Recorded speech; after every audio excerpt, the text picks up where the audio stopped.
Wheatus. Misfits on vinyl for me. Fuck John Cougar!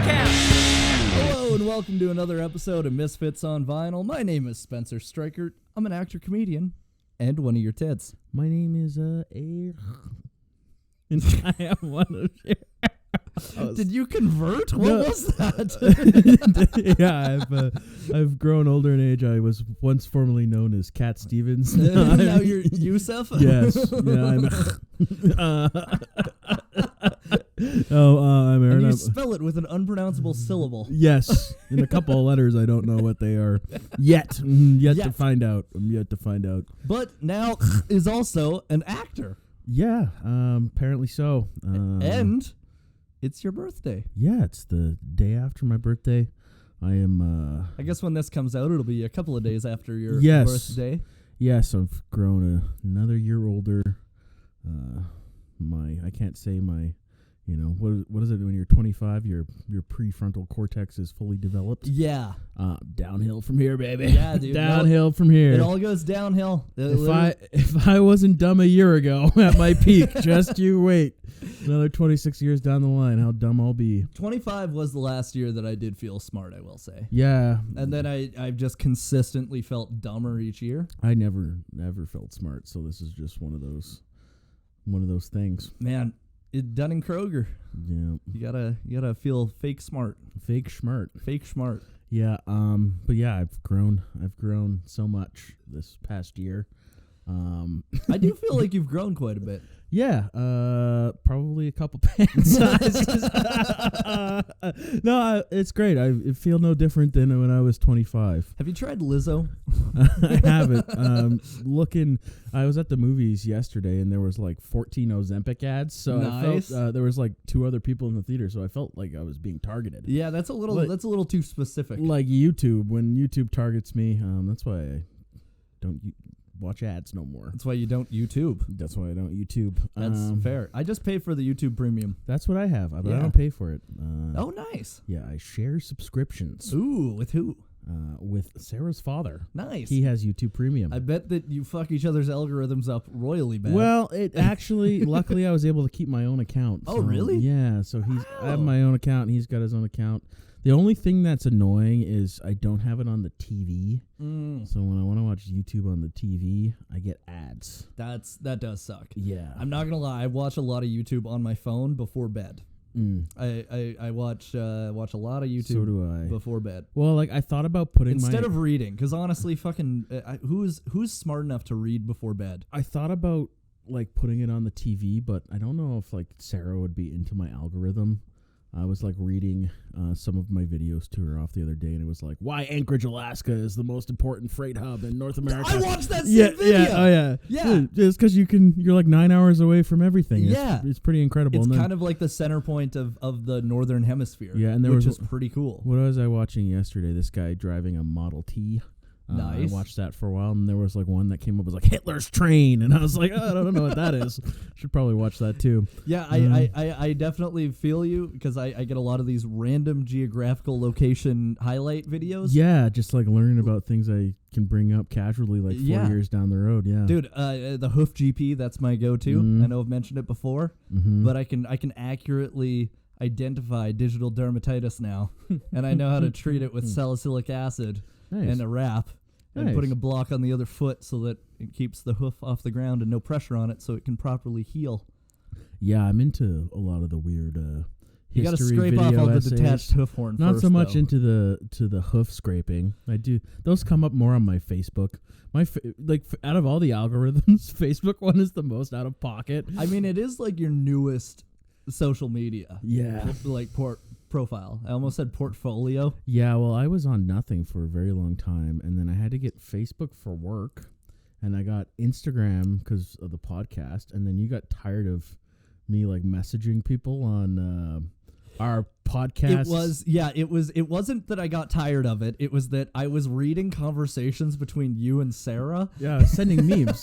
Just sending memes. You were also like talking to each other, and I was just like, I don't, You were like, can you get your own Instagram? Can you like, just get your own Insta? I get so. Now I have like 20 people on it, and I post once a year. And, Nice.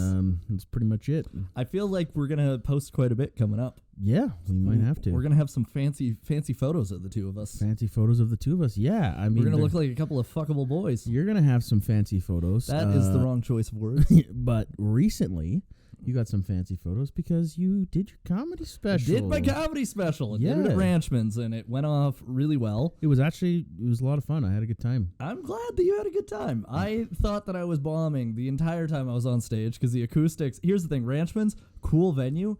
Terrible acoustics for comedy. Yeah. Really good for music because where you're at on stage, like you can only hear yourself. You can't really hear the audience, which is great if you're in a band and you need to make sure that your your levels are good and everything. But for the first like couple of minutes, I thought that I was eating shit because if I got a big pop, it sounded like a little laugh, and when I got like a normal laugh, it sounded like nothing.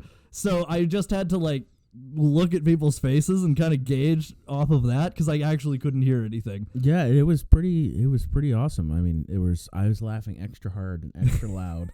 I did my best extra hard, extra loud laugh, and I had some actually extra loud, extra hard, genuine laughs. Well, that makes me feel even better. So I had a really good time. It was a cool spot. Yeah. Worked out really well.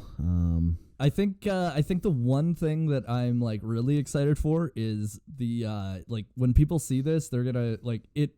It's very different from other comedy specials for a lot of reasons, but like one of the biggest ones is I really wanted it to feel like people that were watching it would be in the room, and so we made sure that the room was mic'd to beat hell, like you can hear everything. But I also wanted to make sure that the camera angles were unique, so like. My wide shot, for instance, like the one at the back, most of the time with comedy specials, it's just a stationary camera, and I had that one on a dolly, so it's just moving around following me the whole time. Nice. And then we have one that's up in the loft that got me from above, and then we had one that was right beside the stage looking up at me. So like it feels like it does feel like you're in the audience, and like if it's at its certain camera angles kind of make it feel like if you were going to the bathroom at a certain point in a comedy show, because I really wanted it to feel like you're there. And I think that's the one thing in comedy specials a lot of the time that gets missed is that feeling like you're present and in the room, and that's where like a lot of the magic is, right? And like I had some shit that happened that went wrong in my special that was great. Like I had a big old blunder that ended up becoming one of the biggest laughs of the whole thing. Some happy accidents. Yeah, no, I had a lot of fun, and friend of the podcast, Brittany, was there. Yep. Brittany killed it. Brittany fucking opening. destroyed. Yeah, your openers were pretty funny. Had a good time. Yep. Set up the room really well. Brittany really fucking killed, and it was so funny too when that guy fucking yelled out shit in the middle of her. It was a woman, which is even funnier. Funnier. She had a joke about being, and someone yelled, "Why?"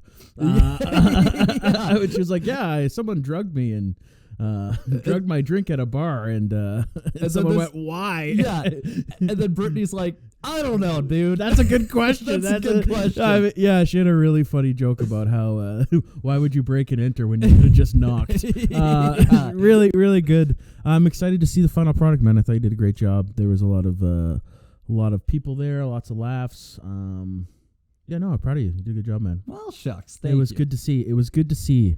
I hadn't seen you do comedy in, I don't know, it was probably like 8 months, maybe 10 months since I last saw you on stage.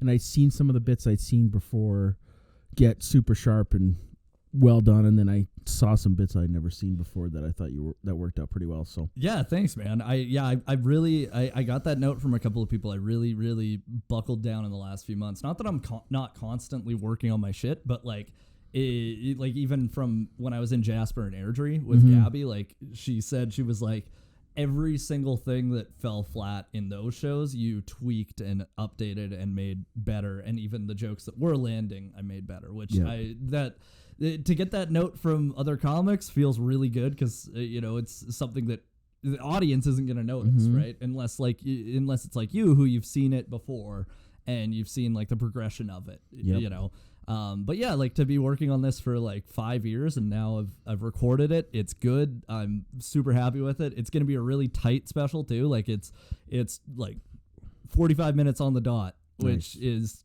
kind of perfect. Like I think that a lot of times specials are either too long or else they're really short and then there's nothing really special about it, you know? Like I don't want to release a 27-minute long taped at a Houston improv. Yeah, well, I like I said, you did well, man. I was proud of you. It was good to see. They had tacos in a bag there. Didn't eat one. I didn't either. I had really bad diarrhea, so I was worried I wasn't even gonna make it. Oh shit. Yeah, I was. Before I came, I pooped anywhere between 4 to 10 times. I usually do that too before I come. Every time. Within a 3 hour span. So I was worried I wasn't gonna make it, but I did. You did. I made it, and I enjoyed myself. Man, I also did not eat a taco in the bag because I had some nuggies before when we were setting up, because like we got there like super early to set everything up. Yeah. And, oh yeah, I also have to say this. But because we've talked about the comics and we've talked about the audience, and I'm really happy with all that. But I also have to say everybody that worked on this in a production standpoint went so far above and beyond, and I couldn't have asked for a better like dream team of people. So shout out to the director of photography, Chantel. Shout out to Encore, who was one of the camera ops. Shout out to Jerome, who did all of the audio and is mixing it for me, which I'm so thankful for. And Siobhan absolutely killed it directing. Like, I was a fucking wreck. Because also, I ran out of my antidepressants like 2 days beforehand. So I was kind of running on empty. Yeah. And so I was like, I don't know, just frantically like running around before the show, and like I wasn't really like grounding myself very well. So Siobhan was just like, "All right, go into the green room, shut the fuck up." Yeah, just fucking. She was like, "Be quiet, just be quiet, Yeah. go sit, do something else." And so I like for the whole show up until Brittany was on stage, I just sat in the green room, which was kind of dope because the green room at Ranchmans, you can lean over and look at the stage. So I was able to like watch the whole show from above. Without the audience seeing me, which was like kind of cool. Nice. But yeah, so I really want to thank everybody that helped out with that on the production side, and then the staff at Ranchmans too, because they really went above and beyond in helping me with all of my weird little requirements that I needed. Like only red M&Ms. Only red M&Ms. Yep. That was one of them. Yep. I was like, if I see a fucking green one, I'm breaking the goddamn wall. And they're like, it's wood, you can't do that. And I'm like, you're right. But Alex Byron said I could light the whole fucking thing on Probably fire. could, yeah. Probably could. Fuck. Yeah, no, that was. Yeah, I know you had some really particular requests. You're very difficult to work with. So I'm unbelievably. I'm surprised they even let you go off with the show. I'm honestly I'm a diva. I'm a little baby back deep fried bitch. Yeah, it's true. No, but it is really funny because once Siobhan told me to go sit in the green room, she was like, nobody needs to see you right now. I can deal with all of this stuff. Just go fucking sit down. Just be quiet. Just be quiet. Yeah, just shut up and be quiet. And then I went and shut up and be quiet. And then she told Brittany, she was like, yeah, I think Spencer needs a pep talk. So Brittany came upstairs and then was just like, gave me the nicest pep talk beforehand. And I was like, Brittany, I'm not going to lie, I feel like crying. And Brittany was like, well, you got like an hour before you have to be on stage. So if you're going to cry, just fucking do it now. Yeah, just get it over with. Yeah, fuck off. Get it over with. Just get it over with, you little fucking pussy. Nice. But yeah, no, so that was really good. And another thing that happened recently that I think was exciting, went to Charley Crockett on that was Thursday. It was my first time going to a concert at the Grey Eagle. That is a fucking horrible venue for any sort of performance. It's very wide. It's very wide. Not so much deep. Nope. And there's carpet. So sound is atrocious. Yep. It's not. It feels like you have to be out as soon as the concert's done because they're about to have a petroleum engineering conference right afterwards. It feels like they're gonna lecture you about how to go green with petroleum extraction. It's weird because they get a lot of acts there. They get a lot of acts because they can fit a lot of people. Yeah. But in terms of like a venue for like performance, God, that place is fucking ass. But friend of the show, Noeline Hofmann was opening for Charley Crockett, And not only did she kill, she like absolutely destroyed. Like I have to say, like even from a year ago, like I mentioned when we had her on the podcast, I saw her at Brett Cassidy's party for the first time. Like that was just in his backyard. And, you know, that's obviously a different setting and everything. But I've seen her a couple of times since then. And her evolution as a performer in the past year is insane. It's so impressive to watch. It's really fun to watch. She's got like a little bit of sass on stage now, which is fucking great. And her band is so tight. Like every piece of that band is kind of perfect in a way that you wouldn't expect. And she talked about that a little bit too when she came on the podcast. Talked Yeah. about getting comfortable with her band and playing more gigs, getting tighter, and you know. Now that she has this band, like honestly, because the band, like I want to have these guys on the podcast too, because they're Calgary guys and they're all super super cool and super nice. Tyler Allen was on guitar and he looked like he was having the most fun on stage. Awesome, like man. he was just like shredding and everything and like just like genuinely having a good time. The drummer was Peter Cumier, who you may know him from Peter and the Wolves or Lomlet.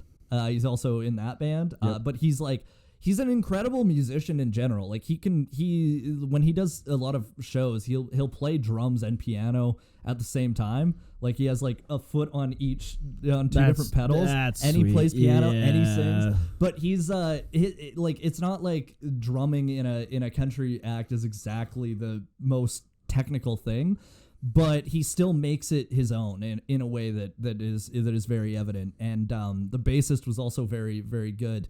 But what I wanted to bring up was her, I thought, you know, obviously, like, she's going to be writing and everything, and there's, you know, a lot of stuff that I probably wouldn't have seen.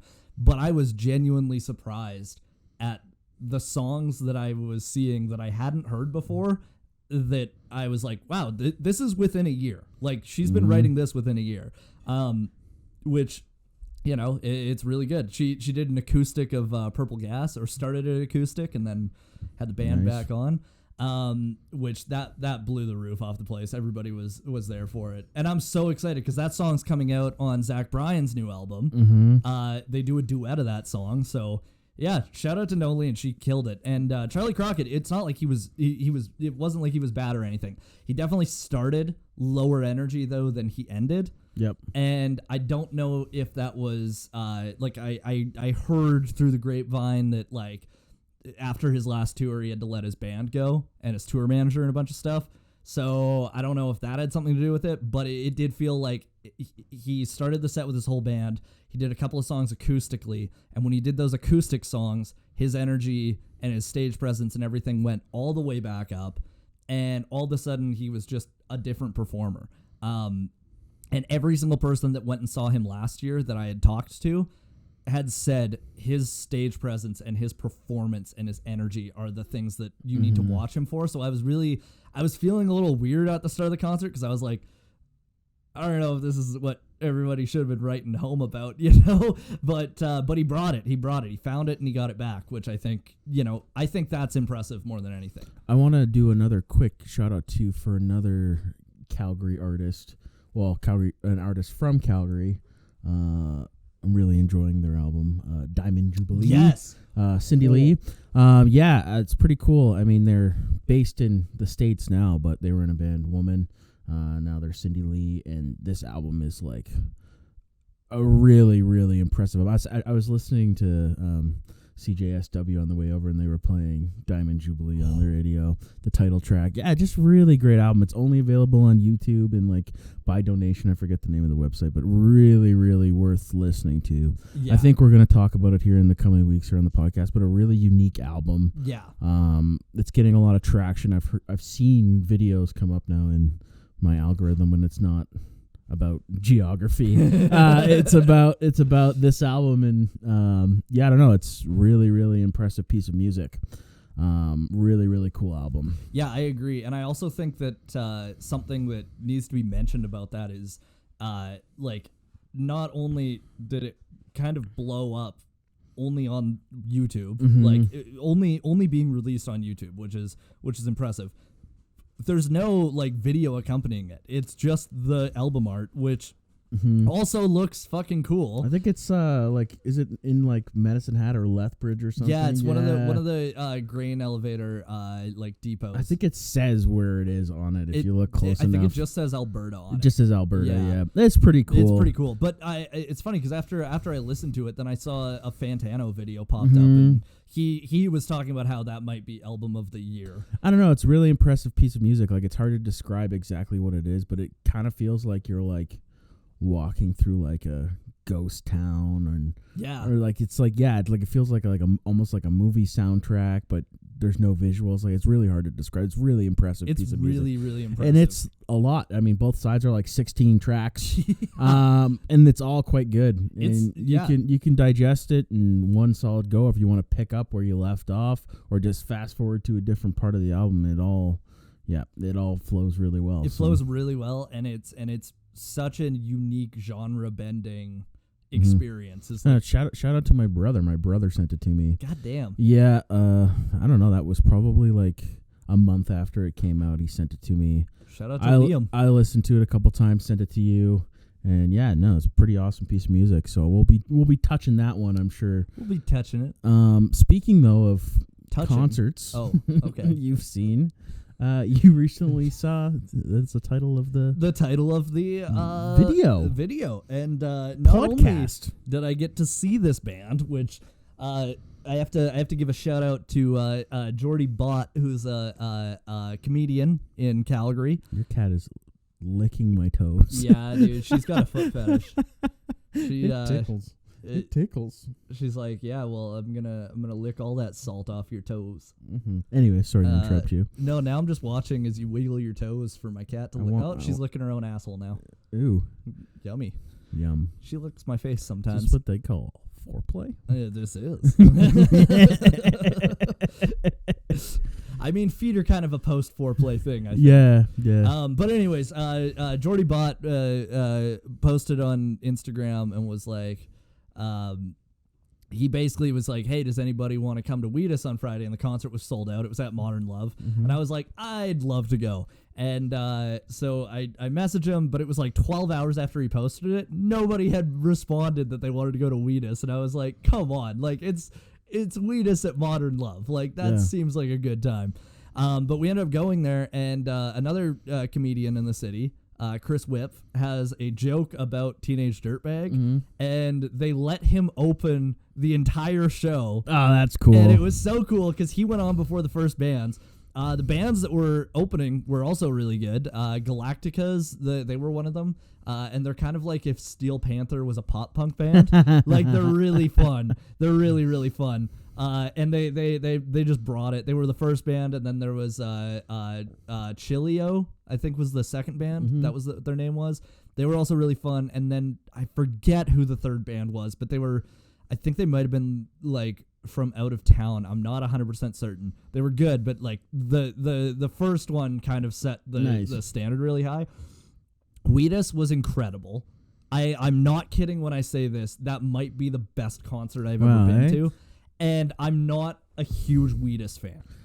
That's saying how much these guys brought it. Well, it's such an interesting band. I mean, they were so big with one song. Like, we've touched one-hit wonders before. And, they're sometimes they hate the fact that they had one big smash hit or one big album. Not really the case. No. Not really the case, and they were. It's super cool that I guess. Well, yeah. So I went up after the show. I hung around for a while. Also, I was like, because I'm still not drinking. Like, we're drinking Corona Zeros. Yep. But I source of vitamin D. Really good source of vitamin D, actually.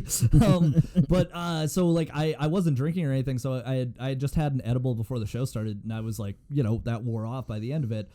So while they were packing up, I went up and asked him. I was like, hey, I host a music history podcast. Would I be able to interview you? And he's like, not right this second, but if you go wait in the alley, I'll give you an interview after we're done. And I was like, shit, okay, sweet. So I went into the back alley, and I had brought my mic with me too, just in case, because I was like, what are the chances? And so I hung out in the back with all the with their tech people, with the bassist Matt. He was super fucking nice too. I should have honestly gotten an interview with him as well, and I feel bad for not doing that. But he seemed like he was like they were busy, they were packing up and stuff. But he came out, and then I got this interview. So we're gonna play that right now. Hey guys, this is Spencer. I'm standing in the alley behind Modern Love with Brendan Brown of Wheatus, who just did an amazing sold-out show. Matthew was even saying that was his favorite Canadian show that he's done with Wheatus. It was up there. It was definitely a special one, definitely. Well, I thought it was insane. Like you guys came out the gate, just built the set so perfectly, but it was all so loose because you guys were taking suggestions from the crowd, and that was how you built your set. What was kind of the idea behind doing that? And, have you had a lot of songs that have come out that you're like, that was one that someone resonated with? Well, I'm one of those people who has gone to see my favorite bands and thought, man, like, I really wish they played that song. Like, and they didn't. And they can't. That's fine. I understand. But, also we were noticing sometime around 2007, I guess, we were noticing that crowds were just listening to us do what we wanted, and I thought that's kind of ridiculous. They paid. What do they want? And so we just started handing it over to them, and it worked. The energy was instantaneously fixed. The exchange was there. The camaraderie is there. We become sort of members of the crowd in that regard. And because we want to play some songs too, totally. We're all in the same boat kind of thing, and then it just turns into this, like, everybody knows that they're going to get the set that they want, right? Or at least the song that they want. So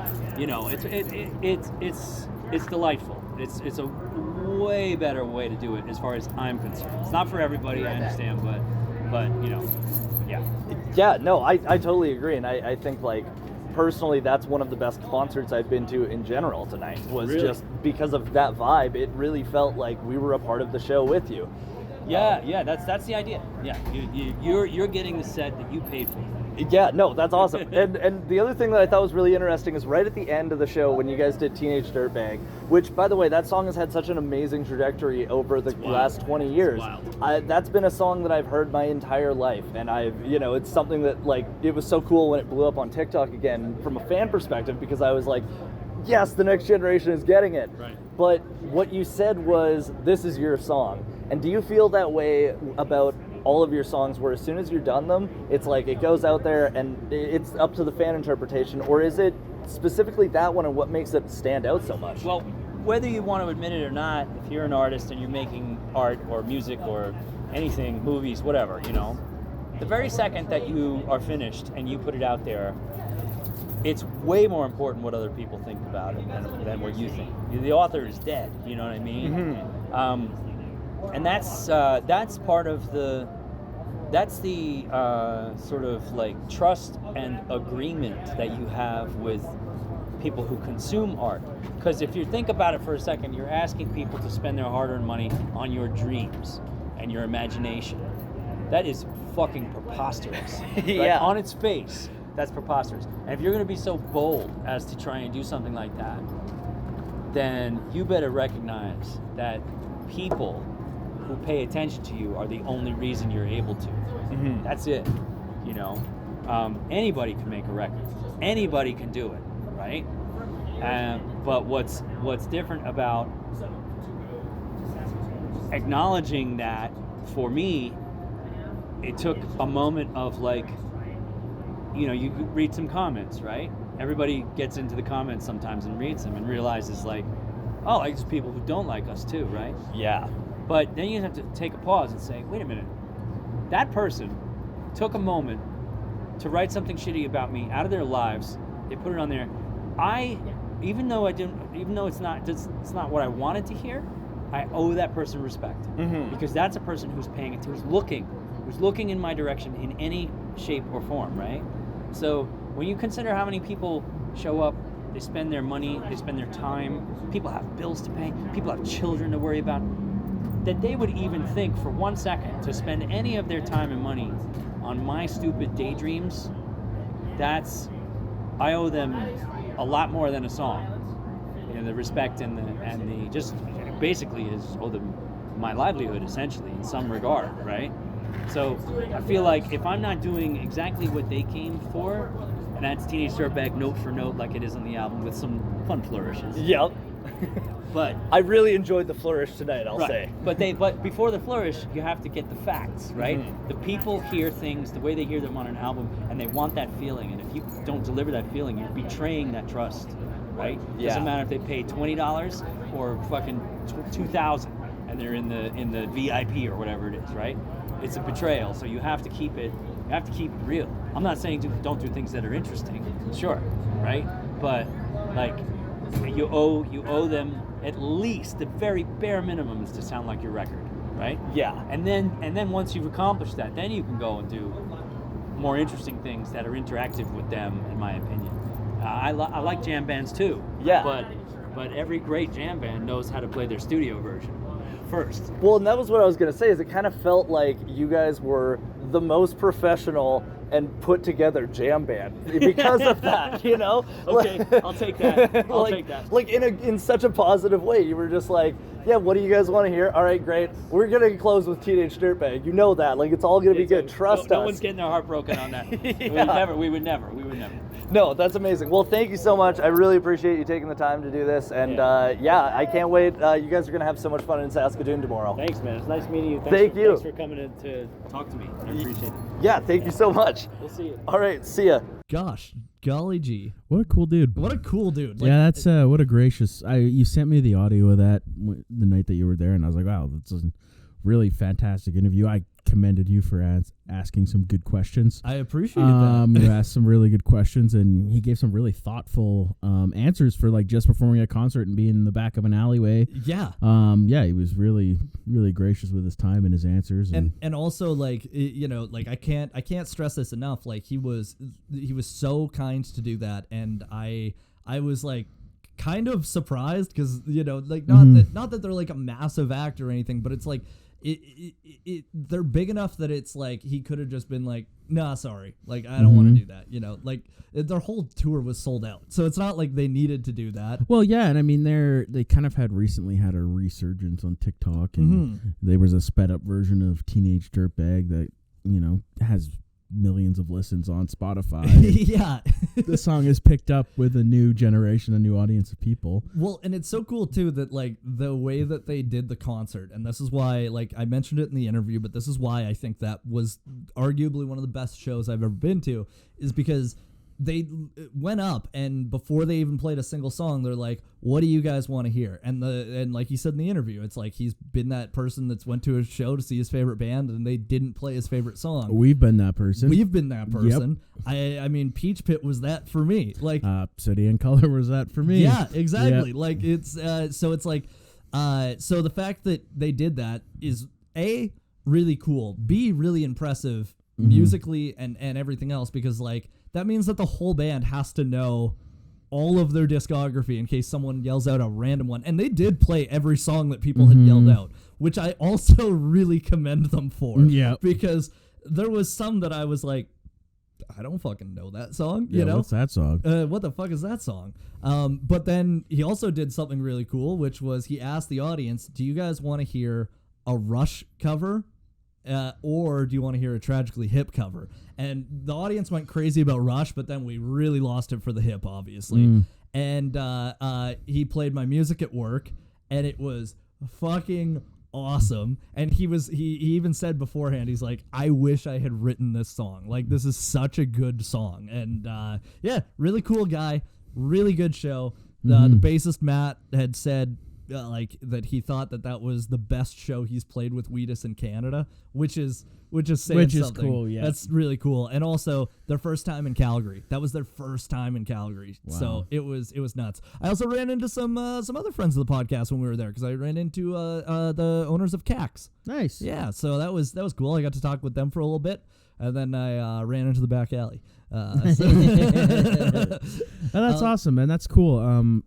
It's interesting. Like, it does happen here in the city sometimes. Like there's some big bands that play smaller venues, and it's a really cool way to see a concert. Yeah. Because I would expect Wheatus to play a bit of a bigger venue than Modern Love. Yeah. Just being honest with you, but there's a lot of bands that'll play Modern Love or play Dickens or whatever, and they're bands that could probably sell a bigger venue. Like I saw CKY at Dickens, and like they 100% could be doing the Palace. Yep. And I feel the same for Wheatus. Like they could be doing the Palace. Like even just the Palace is a bigger venue and like more of that style of venue. I do think though, like for harder, heavier shows, a place like Modern Love or Dickens is kind of the venue to go to, because I feel like once you get into those bigger spaces, it doesn't feel as energizing, and I also think like when you get into stadiums and shit like that, then it's just like completely lost, Yeah, well, it's interesting you bring this up. There's been some recent music news with the Black Keys, right? So they've actually had to cancel their tour because they went to do a stadium tour and they weren't able to sell enough tickets.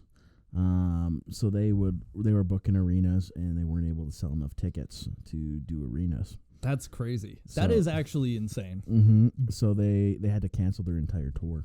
Fuck. But I mean, if they were playing venues that were, maybe instead of 15,000 seats, 7,000 or 8,000, they would probably sell it out no problem. Or even honestly, I think that I personally think that the smarter move is doing like the 2,000 to 3,000 seat venues and then potentially adding a second show. Yep. Well, I don't know. I prefer to see concerts in a venue like that anyways. I think most people do. Yeah, I mean, especially at the Saddle Dome, the acoustics are just the shit at Saddle Dome. Every time I see a concert there, it's so muddy. It actually sounds better if you put earplugs in your ears.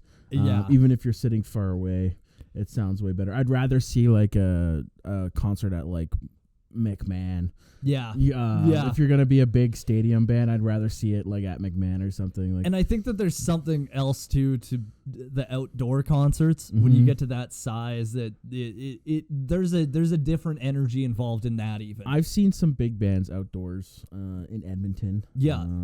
At Commonwealth Stadium. I saw Bon Jovi at Commonwealth Stadium. That would be sick. It was I was young then, and I saw U2, my favorite band, at Commonwealth on their 360 tour, where their stage was in the middle and it rotated 360 degrees. That's really cool. And then I've seen a lot of bands in stadiums, too, big bands in stadiums. Like I've seen Coldplay and the Killers and all them in hockey arenas. And I'd rather see them, I think, in an outdoor setting. Yeah. Well, and like the argument of like controlling the sound or being able to control the sound kind of goes out the window when you get a shitty venue like the Dome, where the acoustics, like you mentioned, are so ass that it's just you might as well be outside, because then at least the sound isn't bouncing off of the worst points in the room. And not that Wheatus was gonna, take on the Saddle Dome, but I think you're right. They probably could take on the Palace Theater, or And I was also like, I didn't mention this to them, but it's like because they were talking about how much they really enjoyed that venue, like outside in the alley. They were talking about it, and like I mentioned this to the bassist Matthew. I was like, honestly, when this was Broken City, it was an even better venue for shows like this. And like, and I stand by that. Like I saw Starcrawler at Broken City, and that is like very much the same thing, where it's so high energy, but it worked so well because of the layout of that. Yeah, well, I've yet to be at Modern Love. Man, you should come to Comedy Monday Night one of these days. Yeah, maybe I'll have to make an appearance. Make an appearance. My schedule is so make an outing blocked up. Anyways, yeah. I mean, let's talk Wheatus. All right, so we're talking about their debut album. It came out August 15th, 2000. It was recorded between April of 1999 and April of 2000. And it was recorded in Brendan B. Brown's mother's basement in Northport, New York, which it's funny because I know we both watched this Vice documentary, but she was even mentioning in it that she's like making food for everyone in the middle of it. Yep. And like the dining room table is taken over with all these mixers and drum machines and stuff. And it's really cool how they produced this whole thing themselves, which I think is the other thing that we need to mention. Is not only was it them producing it themselves, but it was them like engineering it themselves and then getting it mastered by someone else after. Well, the cool thing about this is like this is a common way to release albums now. But if you go back 25 years, Yeah. 24 years ago, where music was dominated by CD sales, big labels, the independent artists like this. There's a handful of artists that did it like this at that time and blew up like they did off that one song. So You know who's one of those artists who blew up and did it all themselves who and really, really put their bootstraps on? who You know who I'm going to say. say it? The Insane Clown Posse. Oh, okay. I thought you were gonna say Osama bin Laden. I was like, oh yeah, independent artist. Great, good one, Spencer. Yeah, no, ICP again. Great. Anyways, Wheatus. The song titles came to Brown first, with the subject matter following, as he considered the name an emotional blueprint, which is kind of an interesting way of writing songs, because you don't really hear people writing the title and then building a song around it. From my understanding, most people, the music comes first, the lyrics to follow, and then the title. Yeah. Usually that's the way it goes, or it's lyric. Yeah, it's either lyrics or music first. Usually it's a melody. Usually, it can It's be a melody or a melody. guitar riff. I Yep. know for specifically for Teenage Dirtbag, it was a guitar riff he had. Yeah, like, back in the 80s. because he wanted to see if he could make a song with just those 3 chords, And he had that since like the mid 80s. which is also pretty crazy because he was literally a child at that point. Yeah. Speaking of the guitar riff, the guitar was definitely more heavy metal, and the beat, the drumming, was more of a hip hop thing. He had the chorus melody and the "Oh Yeah" section before finishing the song's lyric, and it was one of those once in a lifetime melodies that works for every reason.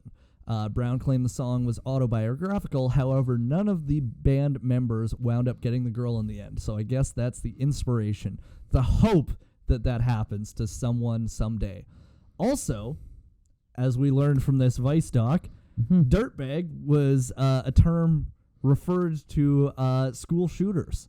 Yeah, and a specific event And a that very happened in specific his event. hometown when he was quite young, but I forget the guy. I don't remember the guy's name, but he had taken another teenager into the woods and fucking murked him. Yep. And in the newspaper, they referred to him as a dirtbag. yeah, because he was into Iron Maiden and AC/DC and all that sort of stuff. And so one of the inspirations with this song specifically was this kind of appropriating the dirtbag term to be less aggressive and shitty and more like, hey, just because we listen to Iron Maiden and AC/DC and we're dressing like metalheads doesn't mean that we're bad people. Well, yeah, he even mentioned that. He was like, well, this guy, he got pictured. He was wearing like an Iron Maiden t-shirt or an AC/DC t-shirt. And he's like, well, I own that same t-shirt. I listen to the same bands. Yeah. I don't kill my friends. Yeah. Yeah. So it's kind of crazy. Like, yeah. It really is. It is wild that, and also because, for people like us, our generation is a little different because I think because of things like this song, dirtbag has been more of a fun term. You're like, it's just my dirtbag friend. Yep. And it doesn't mean that they're a bad person. It means they're a bit of a dirtbag. Yeah. Your dirtbag friend's the guy that's going to drink all the beer at the party and then leave. Pretty much. He's gonna date 2 people at the same time. Piss on the toilet seat. He's gonna piss on the toilet seat. He's not gonna put it back down either. He's gonna piss on it, put it up, and then piss all over the rim too, and then just leave it there. He's not gonna flush either. He's gonna walk away. He'll leave a toilet paper that he only used to wipe his dick. Not the seat. He's just gonna dab the tip too. Yeah. One of those guys. Yeah. Well, would he even dab the tip? A dirtbag might just put his dick in his pants and let the pee stain. Just put it in the bowl and swash it around. Swirl it around. Swirl it in the pee water. He's squatting over it. Yeah. He's like teabagging the toilet bowl. Yeah. But just with the tip of his pee-pee. Yeah. Just the winker. I think so. Just the Willy Winker. Yeah, I don't know if that's who they were specifically writing about, but some version of that said, yeah. He swirls he swirls the toilet with his wiener. Said, yeah. Oh, yeah. No, he doesn't clean it either. Listen to ICP with me, baby. Drinking all of the beer at the party. Janet's mom is really angry with me. Ooh. But this is like, when I think of that song specifically, I kind of think of those like string of hits like Stacy's Mom and like, you know, those early 2000 songs that. But those are even later. Like that's the other thing that's kind of cool about this is before those. Like this is around like the Blink-182 Sum 41 time. But like the only song that came out before this that was kind of in that vein, not that there wasn't other songs, but I mean like in terms of hits, was Lit's My Own Worst Enemy. Because that, I think that was like 97 or 98 when that came out. I could be fucking wrong, but in terms of like that sort of like aggressive pop punk that's like if it was 4 years later, they would have been the emo kids listening to My Chemical Romance. Well, it's interesting because like the 80s, like not all of the big one-hit wonders were, you know, there was rock ones, but a lot of them were pop. Yeah. Were pop, you know, and then the 90s, it was a little bit of mix of both. And in the early 2000s, it was a lot of rock. Yeah, it was a lot of rock because we haven't, I guess, talked about this yet, but one interesting fact is that at one point when Nickelback was number one with How You Remind Me, Default's Wasting My Time was number two, and it was also written by Chad Kroeger. There you go. Which is like that kind of talks about where they were at in the time, and that was the evolution after this, you know, because it went from this to butt rock to emo. Yes. And it was like, it was pretty hard, like, this is the line in the stand, this is where this genre is now. Okay, so talking about a couple more of the tracks here. Truffles and Wannabe Gangster, he explained that when you're younger, you can't do anything, you have no power, and you have no resources. You're subject to everyone else's crap. Sunshine, the first song written for the album, was Brown realizing he was working for the wrong kind of people. Hump 'em and Dump 'em was written when the Senate was thinking of impeaching the president. And Hey, Mr. Brown was written after he was not paid for something he had done. I think it's really funny because, you know, those are basically all of the hits, or all of the secondary hits from the album, you know? Yeah, one thing I picked up I didn't quite expect, not being like familiar with their other songs, was just like pretty tongue-in-cheek. Like some of their lyrics are like, like a little tongue-in-cheek. Like only being really familiar with the one big song, I listened to the whole album. I was like, oh yeah, there's some interesting lyrics on specifically truffles made me laugh. Sit outside and eat your truffles. It's like fucking like on your mom's lawn eating truffles. On your mom's lawn eating truffles. I was like, all right, I guess so. So they painted a picture. Yeah, and some of the, I think like in their later stuff, like I've been listening, like I've been on a big Wheatus kick the last 2 weeks because of this concert and because of him being just such a cool dude.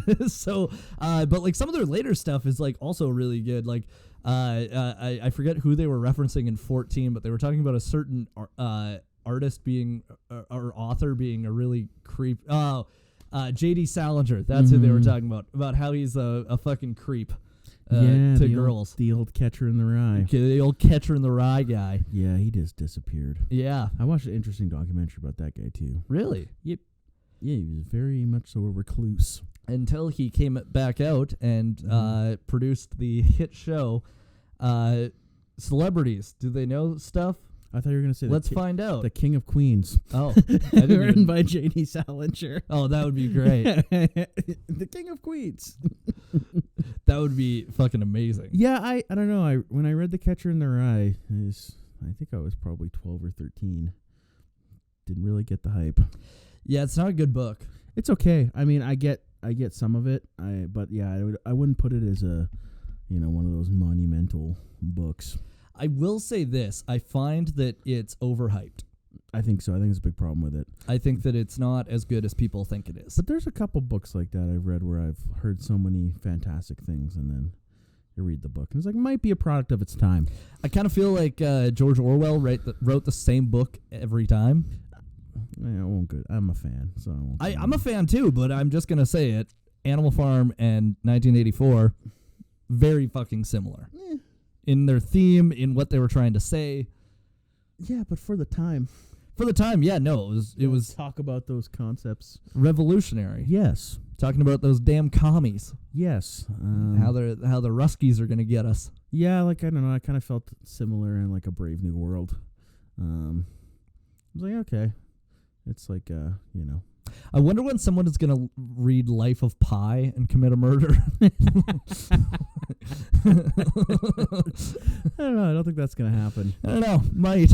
Someone just like picks up fucking 50 Shades of Grey. It's like, all right, time to take out Kristen Stewart. Yeah, who's next? Oh fuck, dude. Anyways, all right. So about the artist here, Brendan B. Brown, commonly referred to as BBB to fans, is the lead vocalist, guitarist, and only remaining founding member of Wheatus, which he formed in 1995 with his brother Peter Brown on drums, Rich Legay on bass. Or Legay. Legay. How do you spell it? Liegey. I think it's Legay. Legay. Legay. Legay. Legay. Leahy. Fucking Mr. Leahy. Okay. Yeah, cool. I didn't know he was the only founding member left. Interesting. He's the only fucking founding member left in the cocksucker. There you go. Comes out, sings Teenage Dirtbag. How did they get their name Wheatus? Well, they took some fucking wheat and they gave it to each other. And they were like, well, what did I just do? Well, I weeded us. Nice. Weeded us. It sounds like a cereal brand. Like the cereal like you wouldn't want to eat when you were a kid. Get your Wheatus. Yeah. Get your Wheatus. Kellogg's Wheatus. Oh, God. Did you watch the Unfrosted movie? Yeah. Oh, it's fucking bad. I didn't even get through it. Dude, I fell asleep halfway through it. And and then I rewatched where I fell asleep from, and I was like, that was a waste of my time twice. Yeah. Fair enough. All right, so Brown also worked with James Bourne of Busted and Mick Busted, which was a collaboration between Busted and McFly on several songs for Mick Busted's 2014 album Mick Busted. Wheatus, they were formed on the Lower East Side of New York City. He began writing a few songs and enlisted the help of his brother and Rich. And then Philip A. Jimenez on various percussion instruments, keyboards, harmonica samples, and special effects. Guess what? What? The band derives its name from the nickname Wheatus. Wedus. Given to the Brown brothers by their father when they were children. Why?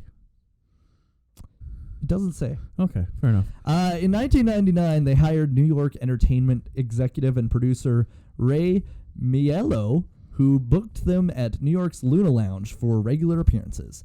He distributed the group's self-produced debut album to major record labels, including A&R executive Kevin Patrick from Columbia Records.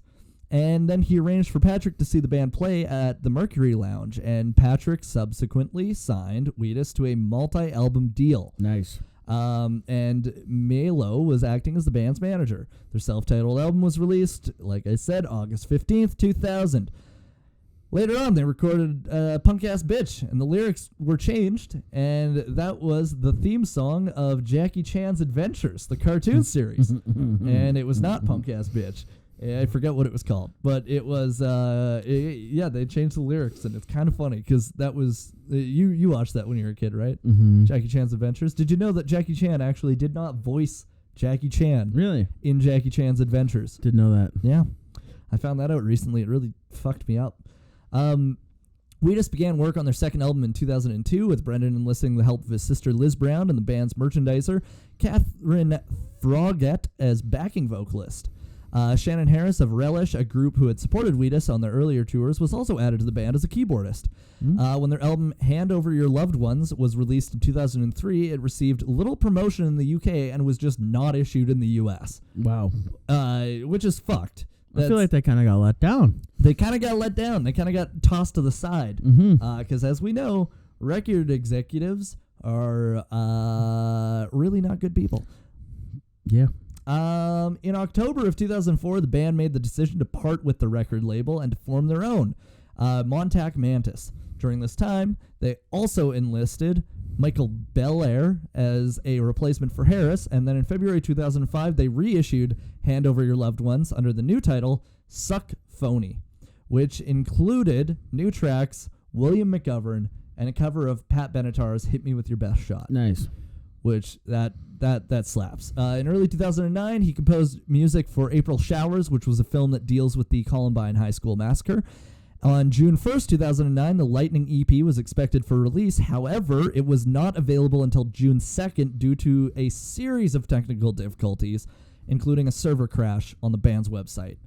In January of 2010, they began a worldwide theater tour with dates spanning the US, UK, and Austria. They were supported by nerdcore rapper MC Frontalot. And that's all I had about the artist. Nice. I felt That's like cool. those were some interesting ones. Those are some interesting little tidbits about them. Yeah. I didn't really. Yeah, you don't really think about what happens. Well, after you get big and then it doesn't quite go your way. Yeah, it's not something that necessarily gets discussed. Well, I found that Vice one was pretty interesting. There's a couple. They had done a couple other ones. They did like 1,000 Miles. Vanessa Carlton. They did Right. Papa Roach. They did Shaggy. Yep. They're They're all very interesting. They get a background on how these big old hits were made, and kind of the what happens before, what happens after, how the artist gets treated. It's really interesting. They did Afro Man as well. Mm-hmm. Now Afro Man has come out with another song where he is just. I think he's kind of red pilling himself a bit. Yeah, nice. I think I've heard about this. Yeah. He did. It was about like Hunter Biden. It was like, but it was Because I Got High, but it was Hunter Biden edition. And it was featuring Tom McDonald and Ben Shapiro. Yeah. Facts. Facts. All right. Now, reception of the album. Teenage Dirtbag reached number 2 in the UK singles charts and number 7 on the US alternative songs charts. Mm-hmm. The album's overall score on AllMusic is a 4 out of 5 stars. Consequence of Sound said it was favorable. Entertainment Weekly gave it a C. Enemy gave it 2 out of 5 stars. Exclaim said it was favorable, and Drowned in Sound gave it 6 out of 10. So kind of mixed reviews. Kind of mixed and all over the place, which is weird. Ox Fanzine, which I don't even know what the fuck that is, they gave it an unfavorable, which I thought was interesting because they were the only one that was listed as unfavorable, apart from Enemy. In July of 2013, the album was certified platinum in the UK, and Teenage Dirtbag, the single, was also certified platinum. It also was certified 3 times platinum in Australia. In July of 2014, A Little Respect was certified silver, and by August 2015, the album had sold over 5 million copies worldwide. Brown revealed that the recognition did not initially happen in America. At home, we were a bit under the radar. Most people at the label didn't really understand how we fitted or didn't fit into what was happening in music at the time, which is wild because they kind of, if you look back and think about that era, this is kind of one of those like songs you think of. Well, yeah, like because I mean I wasn't conscious enough to be following the music industry as like a toddler. Yeah. But when I think back, like I said, when I think back to that time, and this is one of the songs I would think about. Oh yeah, and if you think back on like movies that came out around then, like there were so many that used this song, and commercials, and just everything, video games. Yep. I remember this. I'm pretty sure this was in a Tony Hawk game. I'm not. Nice. I might be wrong on that. I'm staring at the camera to say I might be wrong. Do not quote me. I did not do my research on that. Fix it in post. Yeah, I'll put a big banner here that Yeah. describes it all. But yeah, no, I feel like with it comes to the reception, like we can get a bit into reviewing it. I kind of agree with the mixed I mean, I certainly think it's a bit of a product of its time. Doesn't mean that's a bad thing. And I think like overall with the album, like some of the songs, like even though some of them are really popular with the fan base, they may not hold up in terms of the entire. Well, they have a very song. Specific sound. Like his voice is very specific. Yeah. It's not like a. I wouldn't say it's like a. What would you when you think of a leading singer of a band, like a rock band, you wouldn't really picture his voice particularly. Yeah. It's on the higher end. So yeah, it's definitely I think an interesting listen. Yeah, I think so too. Just getting into the singles before we get into the review here. So songs that I recognized that were played at the concert. Truffles, Teenage Dirtbag, obviously, which they played that last, and it was great. They had so much crowd interaction with it too. Like that's the way to do it. They really enjoyed that moment. A Little Respect, Leroy, Hey Mr. Brown, Punk Ass Bitch, which was written by Rich, but he actually during the concert was like, I didn't write this song. I'm not going to sing it. Backup singers are going to sing it, and that one I thought was kind of cool. Like that was a neat way of like still doing the song, but not taking credit for someone else's work and acknowledging someone else's work, which I thought was nice. And then Wanna Be Gangster. I felt like those were the standouts. Nice. Now let's get into the album review. Let's do it. All right. So each episode we review based on technical, musical, lyrical, album art, reception, and does it hold up? Technically, it's kind of interesting that it was recorded in his mom's house. They were all learning how to do a lot of this, and it sounds really good. Like it was mastered really well and mixed really well after. Do I think that it's standout and phenomenal and over the top? No, but I also think that for people that are learning what they're doing and figuring it out. If you didn't tell me that, I wouldn't have known. So I feel like that. It has to be, for me, at least like a 7. Yeah, like I would say like I'm going to give it an 8 because then that's a 7.5, which I think is a pretty fair rating for that. Musically, I think it's really interesting because they did genre bend a fair amount on this album. They obviously had a lot of inspiration from classic rock and heavy metal from like the olden times, like Iron Maiden and AC/DC, like they've mentioned. The olden times. The olden times, the great olden times. But they also did incorporate hip hop beats. They incorporated elements of hip hop that other bands at the time weren't doing the same way. Like you had nu metal, but that was a completely different way of incorporating hip hop. I wouldn't even count this in the same sphere. No, like I would say that this is taking influence from it, whereas that's trying to just be it. Yeah, so I think that's a really good point. I think that's probably one of the stronger aspects. I mean, there's some really interesting things they're doing musically there. I think some of the riffs and stuff like that are pretty catchy. Yeah. There's some earworms in there. Oh, yeah. I think I'm going to go a 7. You're going to go a 7? I'm going to go an 8 again. Nice. So we're still at a 7.5 out of 10. Lyrically, here's the thing that I think is funny. He is definitely someone who like thinks about his lyrics because they are, like we mentioned, kind of tongue-in-cheek. There's some funny shit in there. But they're also like, it's saying stuff that he wants to say without smelling his own farts, which I think is a skill in and of itself. Well, we tend to appreciate that on this podcast. Yeah. So I'm gonna come in with a 9 on the lyrics. 9 on the lyrics. I'm coming in on a 9 on the lyrics. I'm probably gonna go a little less. I did enjoy them, but I'm probably gonna stick at that 7.5. At the 7.5. All right. So right now we're at a 7.75 out of 10.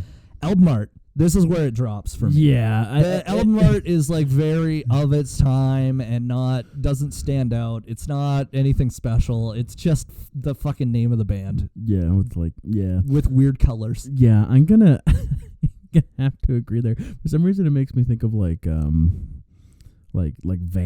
skateboarding shoes or something like that. Like that sort of. It makes me think of Fruit Gushers. Yeah, that's what it makes me point. think That's of. a good point, actually. Like Fruit Gushers. It looks like Fruit Gushers. It looks like somebody used Fruit Gushers to make their logo. It would be on like the Zone on YTV. Yeah. It looks like the guy Carlos from YTV designed an album cover. Dude, I wonder where he is nowadays. He's on Entertainment Tonight. Really? Yeah. Good for you, Carlos. Carlos actually stayed in media. God damn. Good for you, Carlos. It was worth getting all that goo on you. Yep. Anyways, I'm gonna go like a 3. Yeah, I'm gonna go a 4. Nice. This drops us to like a 7. Okay. Reception. It was 4 out of 5. It is very much that where people either really like it or they fucking really don't. It's kind of a pop punk. It's quintessential pop punk in a way that I think is underappreciated. So, but the people that appreciate it really appreciate it. So I'm going in with a 7.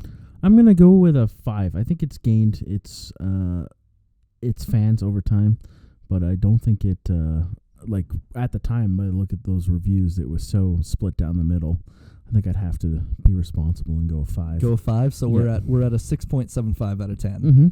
Now, does it hold up? This is the interesting part of the conversation, I suppose. And I have a bonus category after this. Do you? Okay. I do. As a whole, the album, I'd argue no. I would say the big track does. I think it's a kind of a pop culture moment. I don't know if the whole album holds up as a whole. I'm gonna disagree with you. Okay. I think that it does hold up, but it only holds up for, like, it's very much genre fan specific holding up. I don't think that people that listened to Teenage Dirtbag on TikTok, which there was a lot of them at the concert, I don't necessarily think that they are going to go back, listen to the album, and then find songs that they like on it. Which is why I think that if it's someone who is into pop punk, they're into like punk or pop music or rock music from around that time until now, I think it holds up for them. So that's where I would say yes and no. Okay. So does that make sense? So we got like a maybe, which I think is kind of where we're at on that one. Well, I would think, yeah. I mean, I don't know if like there's people that would go back that weren't from, like, I think you're right, that didn't grow up listening to that style of music. I think there's a very small, niche group of people that will go back and be like, that never listened to it, that didn't grow up in that time. Yeah, they'd be like, oh yeah, this is my thing. So yeah, I think that's a really good point. It's a maybe. So 6.75 out of 10 with a maybe. But he gave a really good interview to us, so I'm giving a bonus point for that. Yeah, so it's a 7.75. Yeah, and I mean, I don't want to.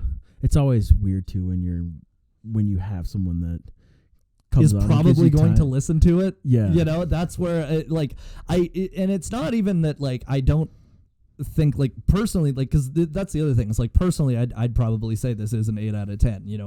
If I was reviewing this by myself, I would flat out just go 8 out of 10. But I also need to respect the process of our podcast. Yes. And that is that we kind of balance each other out when one person is fangirling out and the other person's like, nah, dude, like, you gotta come back down to earth a little bit here. And so you're giving me the come to God moment today. Well, yeah, I mean, and like, I'm not saying it's just not maybe not my cup of tea. Yeah, but that's why we do it. I mean, there's but 7.5 out of 10, still better than Springsteen. So he's got that. He's got that. Yeah, I feel like we have to revisit that album. I feel like we were so harsh on our first 20 reviews are harsh as shit, super harsh, and then everything else has been like, oh yeah, fuck it, yeah, fuck it, it's all good. Yeah, it's very good. It was right around this time last year that we stopped being as harsh.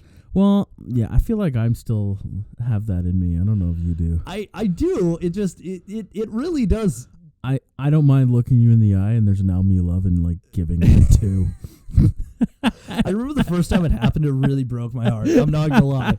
It was the Recusode when I recommended CKY, and then we had a technical issue, and this got cut from the podcast. So we had a technical issue in the middle of us talking about the album, and then you stopped and you went, I'm gonna be honest with you, I fucking hated this. Yeah, and then that was all you said, and it destroyed me on a level that I can't. Like, I'm like, I didn't even make this album, and I'm upset that you don't like it. That's okay.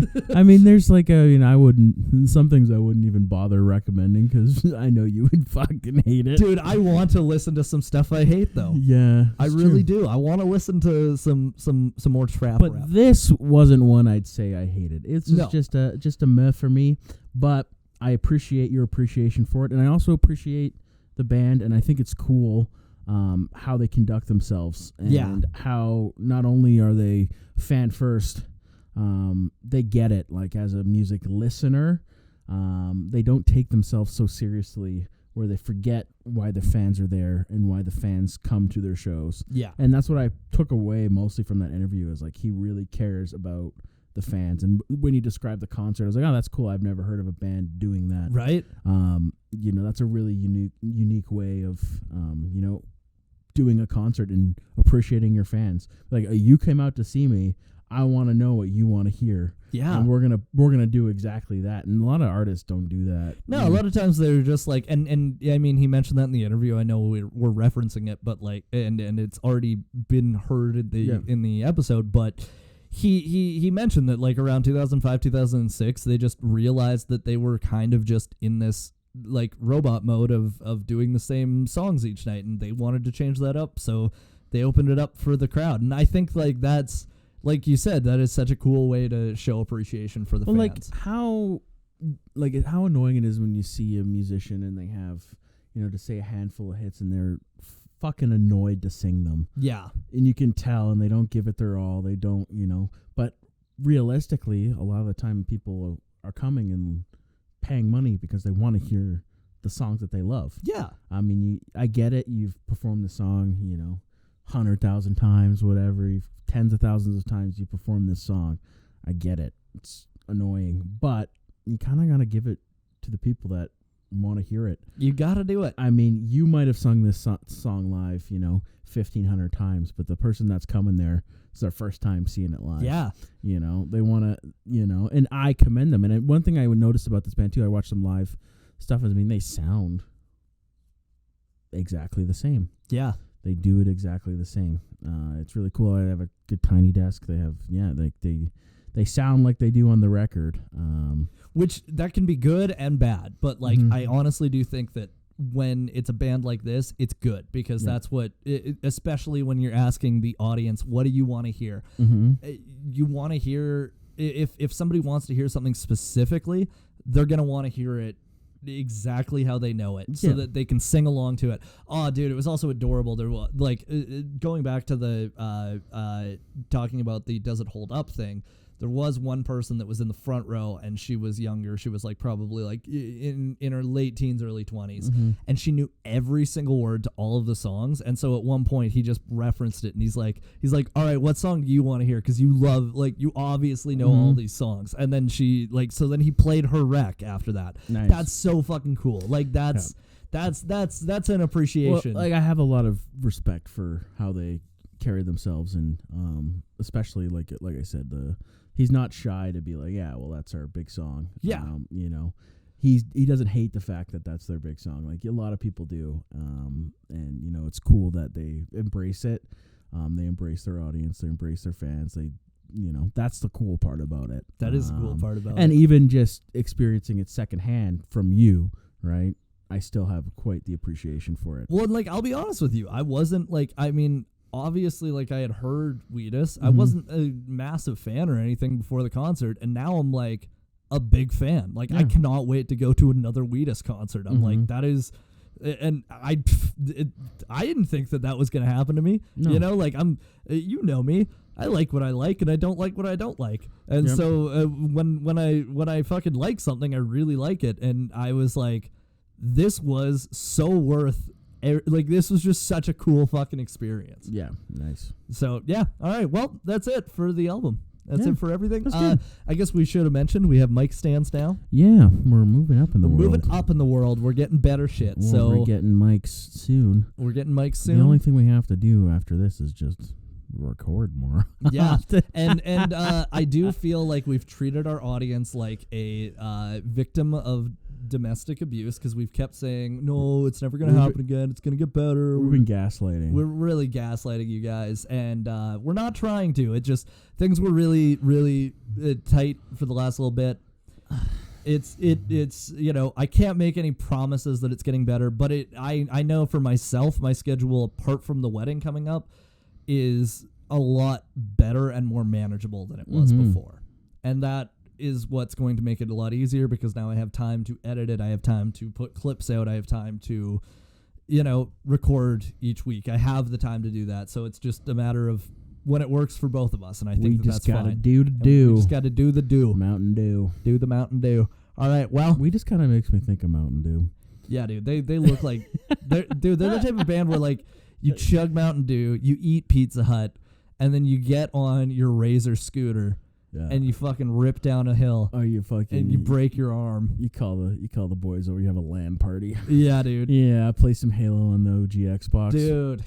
Yeah. You got a LAN party going, but it's Halo 2. Yeah. And yeah, it's 4 friends that are playing because one guy doesn't have an Xbox and nobody wants to split screen. No, and they're all on really shitty TVs. Really fucking bad TVs. Really bad TVs. CRTs, dude. Yeah, and you got Cheeto dust on your fingers. You're looking a little too close, so your eyelashes are actually feeling the static. Yeah, and you're at your friend's house, and their parents don't buy name brand soda. Yeah. So you get like Mr. Pibb. Yeah, you get you get Hill Mist instead of Mountain Dew. Yeah, you get Compliments brand. Yeah. Yeah. Which compliments brand Mountain Dew.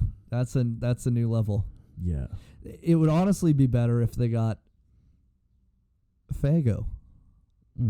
On that note, thanks for listening. I appreciate it. Have a good one. Anal contusions.